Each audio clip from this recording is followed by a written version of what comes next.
Assalamualaikum teman-teman. Di sini kita akan belajar fakta menarik Islam dan sejarah dunia.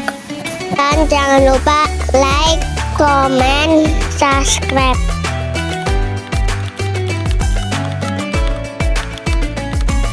Nabi Musa lahir di Mesir pada masa kepemimpinan Raja Fir'aun. Fir'aun pun memerintahkan pasukannya agar membunuh para anak laki-laki yang lahir dari kalangan Bani Israel. Itu terjadi karena Fir'aun bermimpi bertemu anak laki-laki yang akan menghancurkan Mesir. Mendengar kabar tersebut, tentu ibu Musa merasa ketakutan dan akhirnya memilih melahirkan Musa di gua agar tidak bisa ditemukan oleh para prajurit. Kemudian Allah memerintahkan kepada ibu Musa untuk meletakkannya di dalam peti dan menghanyutkan ke sungai Nil saat pasukan Fir'aun datang. Pada saat itulah keajaiban muncul karena peti Nabi Musa ditemukan oleh istri Fir'aun yang bernama Asia.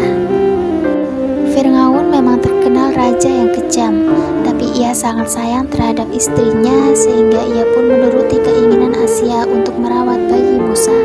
Siti Asia lalu mencari wanita yang dapat menyusui Musa karena bayi Musa hanya mau minum susu dari ibu kandungnya sendiri. Mendengar kabar tersebut, ibu Musa pun merasa senang karena selain mendapat upah besar, ia pun tidak perlu khawatir Musa akan dibunuh. Setelah dewasa, Nabi Musa melarikan diri ke Madian setelah tidak sengaja membunuh seorang pengikut Fir'aun saat membela seorang Bani Israel. Di kota Madian, ia bertemu Nabi Syuaib, bekerja untuknya, menikah dengan putrinya yang bernama Safura, dan akhirnya kembali ke Mesir atas perintah dari Allah. Allah kemudian mengukuhkan Nabi Musa sebagai Rasul di Bukit Tursina dan memberinya wahyu berupa kitab Taurat. Setibanya di Mesir, Nabi Musa mengajak Fir'aun untuk kembali ke jalan yang benar sambil menunjukkan mukjizat yang diterima dari Allah Subhanahu wa Ta'ala.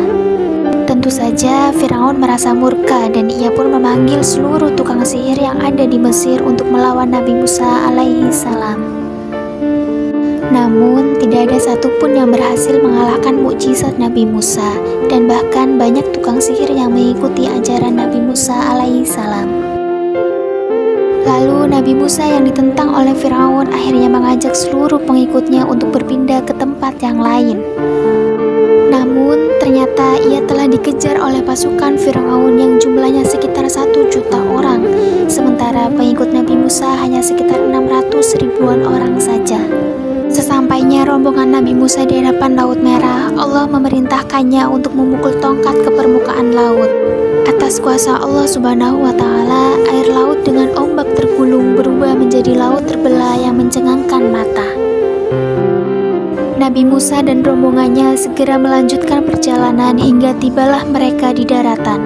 Sedangkan pasukan Fir'aun yang masih di tengah lautan akhirnya tenggelam tanpa ada yang selamat setelah Nabi Musa memukulnya kembali tongkatnya ke laut.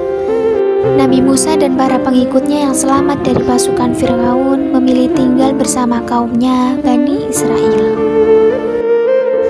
Beliau dan pengikutnya hidup dengan mengembara di gurun selama bertahun-tahun. Setelah mengembara selama 40 tahun bersama pengikutnya, beliau wafat di Gunung Nebu, Jordania dekat Baitul Maqdis sejauh lemparan batu, dan usianya saat wafat sekitar 120 tahun.